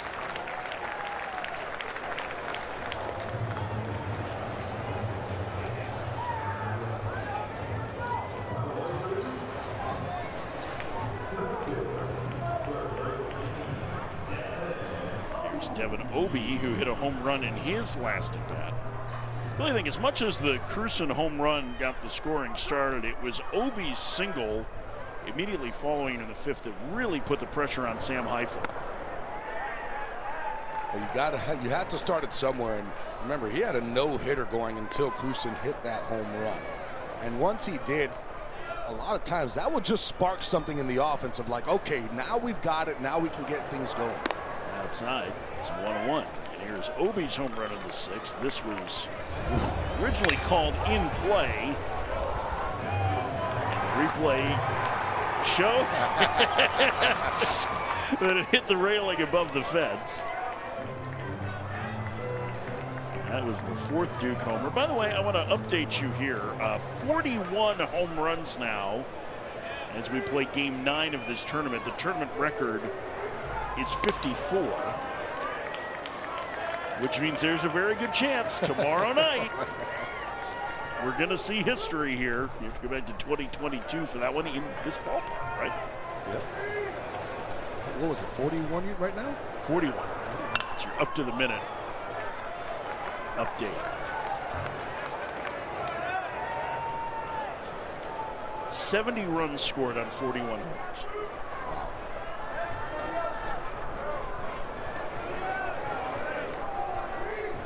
3-2. Obi takes high, ball 4. One out walk. There we go. 54 home runs in 2022. We were talking to our buddy Rick Al from 643 Charts yesterday about the home run rate in college baseball. It started to tick up in 21, and then it went all the way up in 2022. It's slightly higher this year, more than 2.25 home runs per game on average. The ball has been flying. Guys are getting stronger. The bats are getting better. The balls are getting wound up a little bit tighter. Put all of those together, it's going to lead to a lot of homers. Here's the 0-1. Fouled away. It's 0-2. One of the other things that coaches point to is the strike zone. The umpires are being evaluated by TrackMan on the strike zone, and that has, in the mind of coaches, led to a smaller zone. First, and diving back is Obi. I'm sure that probably has had some impact. That seems to me to be one, not to say that the coaches are wrong in this. I think it's had some impact, but it's a lot easier to try and explain that when you're, the battle for control of the strike zone is a constant feud in baseball, right? But the thing is, too, is that when you look at the umpires and now with the StatCast, and then I think, like, I read that 90, if they're not at 90%, they're getting in trouble. Right. So now these umpires are really, like, honing in on that strike zone, where before, let's say when I was playing, there were 2 or 3 balls off the plate were being called a strike. So now all of a sudden you shrink that area. These hitters are a lot bigger and stronger than I was when I was playing. Because I told you, we talked today when we were walking around looking at these guys. I'm not that short of a guy, and they're towering over me. So these guys are bigger, they're stronger. The ball's coming off their bat better. In the dirt, it's 1-2. I mean, Kyle Johnson, who's in the on-deck circle for Duke, their two-way freshman sensation, who's the DH. We walked by him today in the tunnel. There's Johnson. And about 5 minutes later, you looked at me and went, I didn't know he was that huge. I'm like, he is 6'2", he's my height, but he is just built like a linebacker. And I'm like, he's the pitcher? Like, he's throwing 94, 95 from the left side with a nice slider. Like, good man. And you could just see, like, you just look at him, like, he does not, first of all, he doesn't look like a freshman. Maybe the face does. He does, only yeah. in the face. But everywhere else, they're men. I mean, we've talked about it with, listen, Alec Makarevich, the third baseman at NC State, is a grown man, right? He's fifth-year college baseball. He's a transfer from ECU. But he's 6'2", 230. Like, there weren't a lot of 6'2", 230 guys when you played. At least ones that were chiseled like he was. I was 6'2", 200, and I was one of the bigger guys. Now I'm incredible. 6'2", and I'm not going to tell you the weight, but it's not 200. It's close enough. We round down here. I still wouldn't be there. My dad always told me I'm my ideal weight. I'm just not my ideal height. All 4 to Clark, back-to-back free passes. Now there's 2 aboard for the freshman Johnson. It's the same problem on set. First pitch to Johnson into right center. Over is the right fielder making the catch. Souls 2 outs.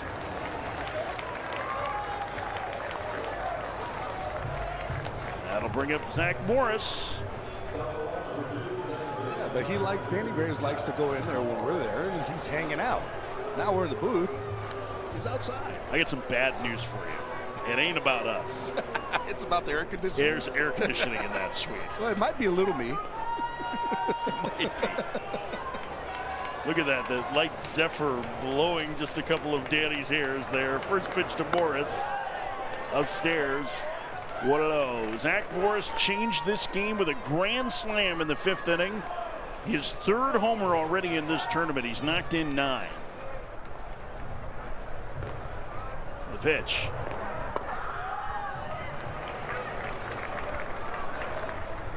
Two and nothing to Morris.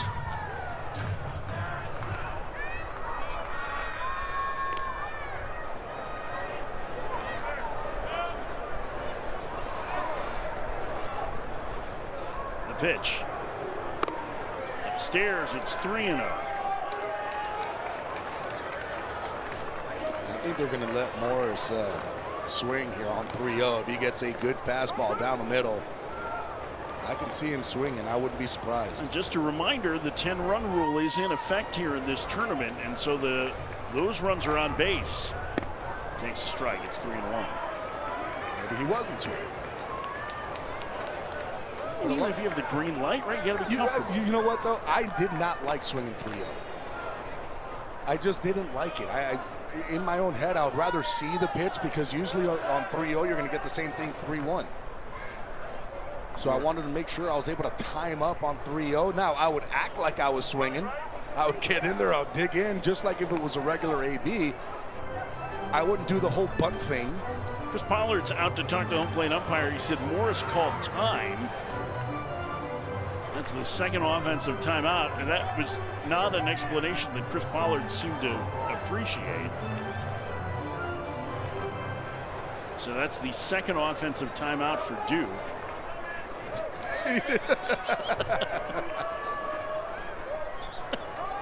3-1 the count. I don't think he was happy. Nope.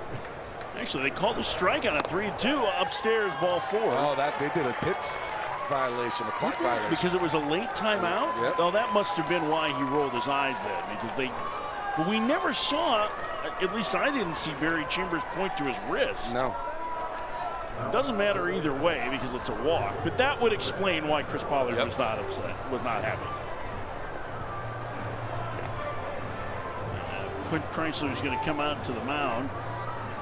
There is action in the bullpen for NC State. It's 8-0 Duke in the top of the 8th. That's Derek Smith. The sophomore threw just 3 innings last year, and man, has he got a good fastball.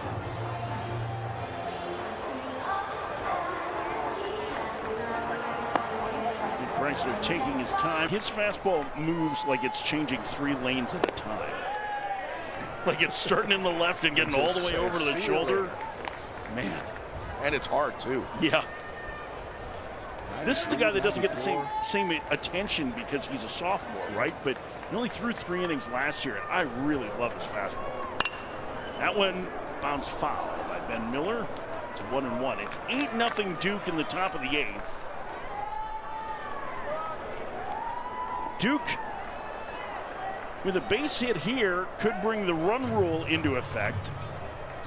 And in case you're wondering, their last grand slam was 18 batters ago. It was Zach Morris in the 5th, if you're thinking ahead like that. 1-1 the count to Miller. There's Morris. He's not used to running the bases. He's been too busy trotting around them the first 2 games. Yeah, meeting here with Cozart, and it looks like Smith is having some issues with his pitch communication device. So they're going to get on the same page here. Somebody has to tell Morris that there's other things other than a home run that you could hit. Remember that book? Do you remember the old Matt Christopher books? The kid that only hit homers? The kid that, yes. You read it a bunch. The catcher with the glass arm, that was another one. I don't think it's the case with either of these catchers here. I mean, all ACC performers behind the plate. There was nothing in those Matt Christopher books about the mustachioed man at the plate, but this is Ben Miller. The 1-1. Swing and a miss. Tied up with that fastball from Smith. 1-2. That thing runs. Ooh. That ball starts over the middle of the plate, just takes that right-hand turn into a righty.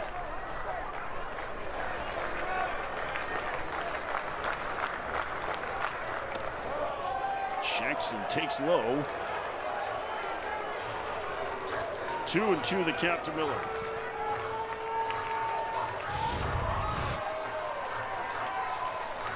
Oh, good take there by Miller. I'd be expecting the same pitch here. See if he goes back to that slider.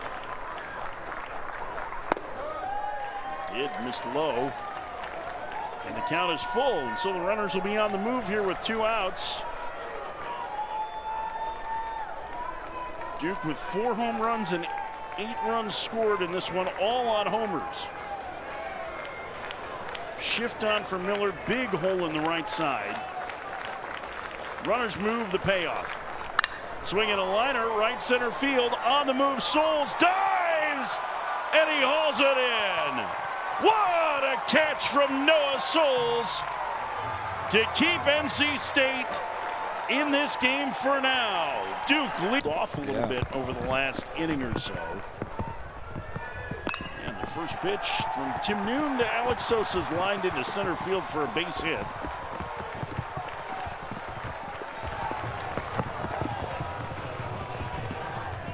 There we go. Yeah!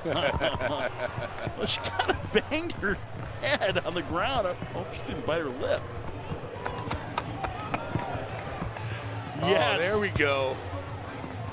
That kid's socks are ruined. Oh, shirt's off. Sliding's about to happen on that hill. First pitch is a strike to Luke Nixon. It's 8-0 Duke. I'm so jealous. That was so much fun to do when you were a kid, and now it just seems like it's too much. Nixon to right. Going back a step is Gracia, 1 out. Well, now being a parent, you know, all I'm thinking is, you're going to get sick. Come on in. What are you doing? And when I was a kid, it was definitely not that. Gibby, it's like 80 degrees. They're not getting sick from the rain.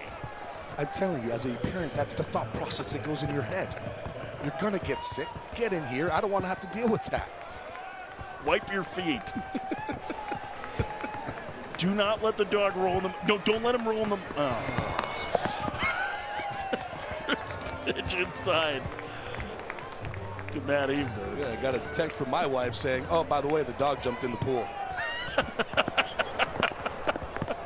Tapper, nice play by Noon. He will throw low to first, and a good job by Bravo, 2 outs. Oh, you can see that that ball is wet, and he just throws that one away. Doing a good job of getting to it. You could just see right there at that point, he's going, oh, this is a wet ball.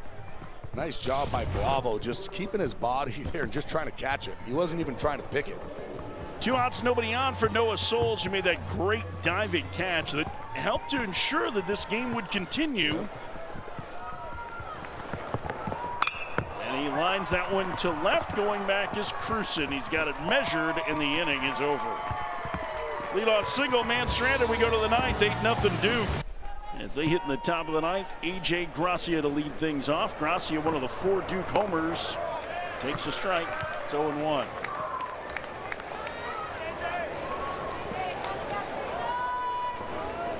Gracia, Stone, Bravo. Scheduled hitters for Duke here in the 9th. 3 outs away for them defensively for a trip to the semifinals, where they will take on Miami, 5 o'clock Eastern on Saturday. How about the Hurricanes? We haven't really talked about that. They need to win this tournament to get into the NCAAs. They beat Louisville, and they held on to beat Clemson. Ooh. What a game. A great catch by Edgardo Villegas at the fence to end it. But you know, if Miami doesn't make it, it was the last start of the college career for Gage Zeal, who is one of, in this last 3-year span, one of the best competitors we've seen in the ACC. That's a guy who has kind of started slow every year in non-conference play and then put himself into the top group of pitchers in the league. But the respect you hear from other coaches about Gage Zeal is really impressive. Just that bulldog on the mound. And we saw it again today. He wanted that ball, and he was not going to let it go. Going over 100 pitches, and we know what that Clemson team can do and the way that they swing the bat. 8-7 was the final. Clemson will have one more game here. They'll take on Louisville tomorrow. That's a game where Louisville really needs a win. They need some help as well to get into the at-large discussion. Despite their 16 conference wins during the regular season. So, gonna look at what the bracket will look like for the semis. Oh, I'm looking at that top right one. Well, that's the one we have tomorrow night. UNC and Wake. Chase Burns will pitch for Wake Forest in that one. Grassi retired, the leadoff man gone in the ninth. Is that FSU Virginia? FSU Virginia is the matchup in that one.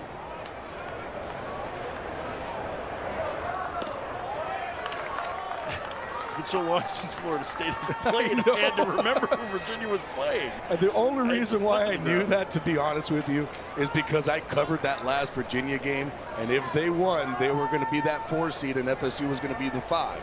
And I said, who haven't we seen play yet? Virginia, FSU. Virginia FSU will be it. Tomorrow morning at 11 a.m. here on ACC Network. Danny Wexelman, Devin Travis will have that one for you. Alex Stone's 0 for 3 with a walk. Foul back. It's 1-2.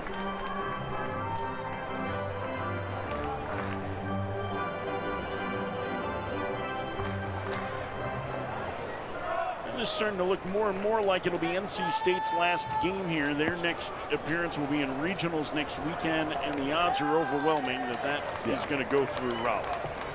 I would have to think that they've solidified their spot as a top 16 seed, and they'll be hosting a regional. The biggest question was if they were able to run the table here, that they would probably get in and not only host a regional, but host a super regional. If they were to advance to that level, yeah. I mean, I think that was the thing, is that a top 8 national seed could have been on the line. I guess we don't call, they're all national seeds now. That shows you how old I am. I remember when they only handed out the top 8, right?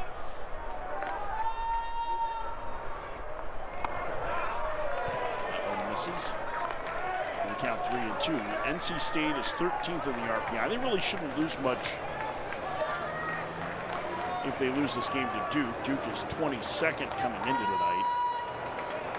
So that really won't affect them much. And really, they're pretty safely in, because those 5 series wins they have over opponents that were ranked in the top 11 during the course of the year is going to, I think, be pretty loud. That's an easy one for the committee to understand. What it's 12 wins against number 1 and number 2 projected seeds. Most in college baseball. Not something that the committee is necessarily looking at, but they are looking at what they now call Q1 and Q2 wins. It's a little bit complicated, but let's just say they've got 16 wins against that group. I mean, that's pretty good. In the air to center, back is Serrano. Bravo's retired. Smith sets down Serrano the third. It'll be Serrano, Pennington, Makarevich, the scheduled hitters for the Wolfpack.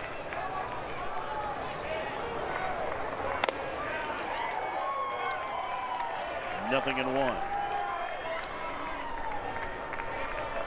Serrano, one of just 3 NC State hits today. This has been a very impressive pitching performance from Duke. Gabby, as much as we talk about the offense, and they've hit 4 homers, they've hit 7 home runs in 2 games. Their pitching tonight has been as advertised, and what a performance from Andrew Healy. They were hoping to get 3 innings out of him. He gave him 5. And I think that's where it all starts. Started with that pitching with Andrew Healy. And I'll tell you this, Sam Highfield had himself a really nice game going. Then all of a sudden in that 5th inning, things just kind of unraveled. You got to give credit, though, to the Duke hitters, because they were able to make an adjustment. They were still hitting the ball hard, and now the ball started to leave. On the ground to the right side, there's Zach Morris. He had the big grand slam in this one, and he throws out the leadoff man in the 9th. But we talked about it. I mean, the talk is there, and everybody knows that you know, Duke, not only do they have power with the bats, but they have power pitching coming out of that bullpen. And they're able to mix and match. They're able to bring guys in to throw 2 innings. You know, their guys are lengthened.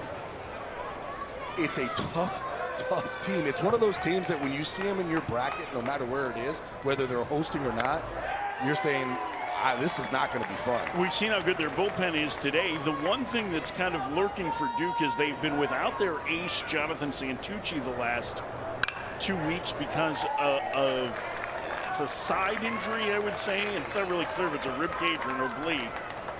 But the feeling was that after he threw this week, that if they get to Sunday, Santucci can start. Right, and if they have Santucci too, with what we just saw from Healy, oh boy, that's a good 1-2 coming at you. And then you can just throw a bullpen that they have, and they've been doing it all season long. Well, we saw Kyle Johnson last week, Johnson was too, really good. who was dynamite. That's right. The freshman left-hander. So you're in a position where, you know, I would guess that we likely see Johnson on Saturday, but boy, if Santucci can go, and especially if, you know, if Duke wins this tournament and they end up hosting, you're probably in a position where you can save Santucci for the second game of regionals, which gives him a little extra rest. You'd be able to pitch off. And that's why I think that part of this is why it's so important for Duke, right? If you're the 2 seed, you have to go with Santucci. Yep. Swing and a miss. Yeah, you're definitely right. And we saw Kyle Johnson. Kyle Johnson left from the left side was 94, 95 miles an hour with a really good breaking ball. And he's like a bulldog on the mound too, going right after guys. And then you got that guy right there, Bielenson, ready to rock and roll. You just calm down. See, that's what happens when you drink too much energy drink. And Now you don't know what to do at this point. No, you didn't have to use the rubber-armed reliever tonight, and they're 1 out away from the semifinals. And Alec Makarevich at the plate. He singled his last trip. He's 1 for 3. 8-0 Duke, leading NC State. The pitch upstairs. It's 2-0.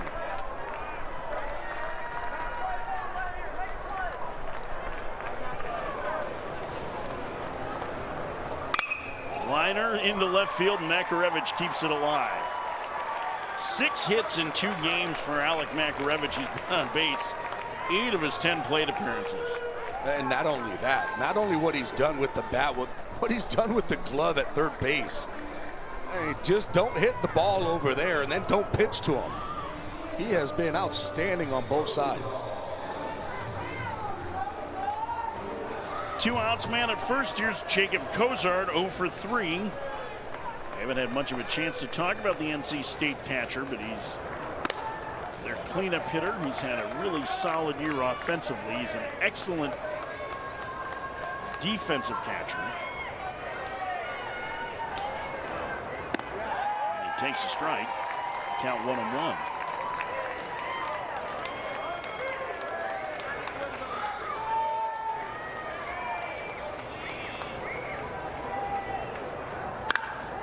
Clubs one to deep right center field, way back to the fence, and it's off the wall. Coming home to score is Makarevich. It's a 2-out double in the 9th for Jacob Cozart, and NC State's on the board. They trail 8-1. I got to tell you this, if he hits that ball about 3 innings ago, that one's leaving the ballpark, but as soon as that rain came in, balls just aren't jumping. He thinks he has it. You could see him right away as soon as he hit it. Tell you what, I thought it was a home run, and I thought it was going a way long way. But all of a sudden, that ball is just not traveling as soon as that rain came. Still gets the RBI in the double. But you could tell he thought that was going to be a homer. Our game continues for Brandon Butterworth. Takes a strike.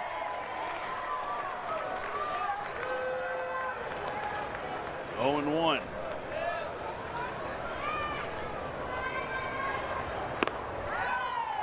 Just missed.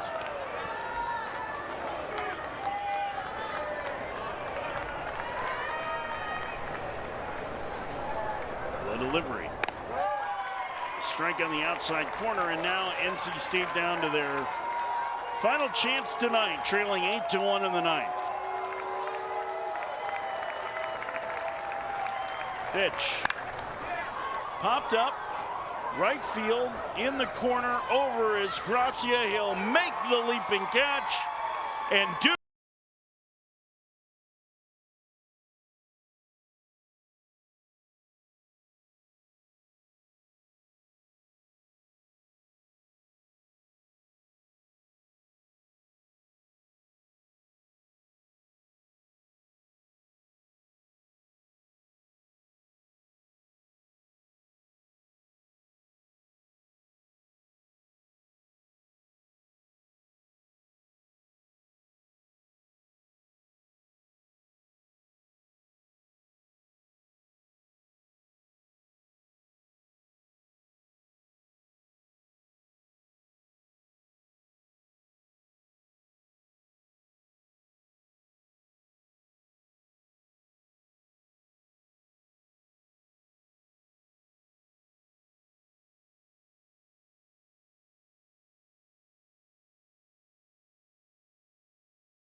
His fastball moves like it's changing 3 lanes at a time. Like it's starting in the left and getting all the way over to the shoulder. Man. And it's hard, too. Yeah. This is the guy that doesn't get the same attention because he's a sophomore, right? But he only threw 3 innings last year, and I really love his fastball. That one bounced foul by Ben Miller. It's 1-1. It's 8-0 Duke in the top of the 8th. Duke, with a base hit here, could bring the run rule into effect. And in case you're wondering, their last Grand Slam was 18 batters ago. It was Zach Morris in the 5th, if you're thinking ahead like that. 1-1 the count to Miller. There's Morris. He's not used to running the bases. He's been too busy trotting around them the first 2 games. Yeah, meeting here with Cozart, and it looks like Smith is having some issues with his pitch communication device. So they're going to get on the same page here. Somebody has to tell Morris that there's other things other than a home run that you could hit. Remember that book? Do you remember the old Matt Christopher books? The kid that only hit homers? The kid that, yes. You read it a bunch. The catcher with the glass arm, that was another one. I don't think it's the case with either of these catchers here. I mean, all ACC performers behind the plate. There was nothing in those Matt Christopher books about the mustachioed man at the plate, but this is Ben Miller. The 1-1. Swing and a miss. Tied up with that fastball from Smith. 1-2. That thing runs. Ooh. That ball starts over the middle of the plate, just takes that right-hand turn into a righty.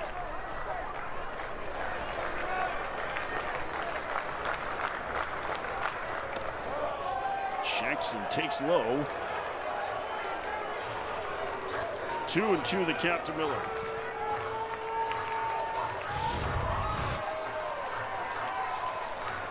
Oh, good take there by Miller. I'd be expecting the same pitch here. See if he goes back to that slider. Did missed low. And the count is full, and so the runners will be on the move here with 2 outs. Duke with 4 home runs and 8 runs scored in this one, all on homers. Shift on for Miller, big hole in the right side. Runners move, the payoff. Swinging a liner, right center field, on the move, Souls dives, and he hauls it in.